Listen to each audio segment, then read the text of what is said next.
Pagpalang araw sa ating lahat guys, si Biker Vlogger ng Kabuyaw guys. Dito na sa Liwasang Bonifacio guys. Dito sa City of Manila.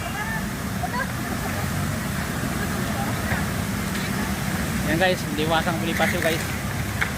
Yan ang fountain nila guys. Napakagandang lugar guys. Na-visit ng Biker Vlogger ng Kabuyaw. Ginabi na guys si Biker Vlogger ng Kabuyaw. Galing pa sa Binondo, Intramuros, Pasig, Ilog Pasig, Esplanade guys, yung Biker Vlogger ng Kabuyaw. And guys, yung fountain dito guys sa City of Manila, Liwasang Bonifacio guys. Yan guys, yung post office building guys, nasunog siya, hindi pa ata na renovate. Yan guys, yung post office building.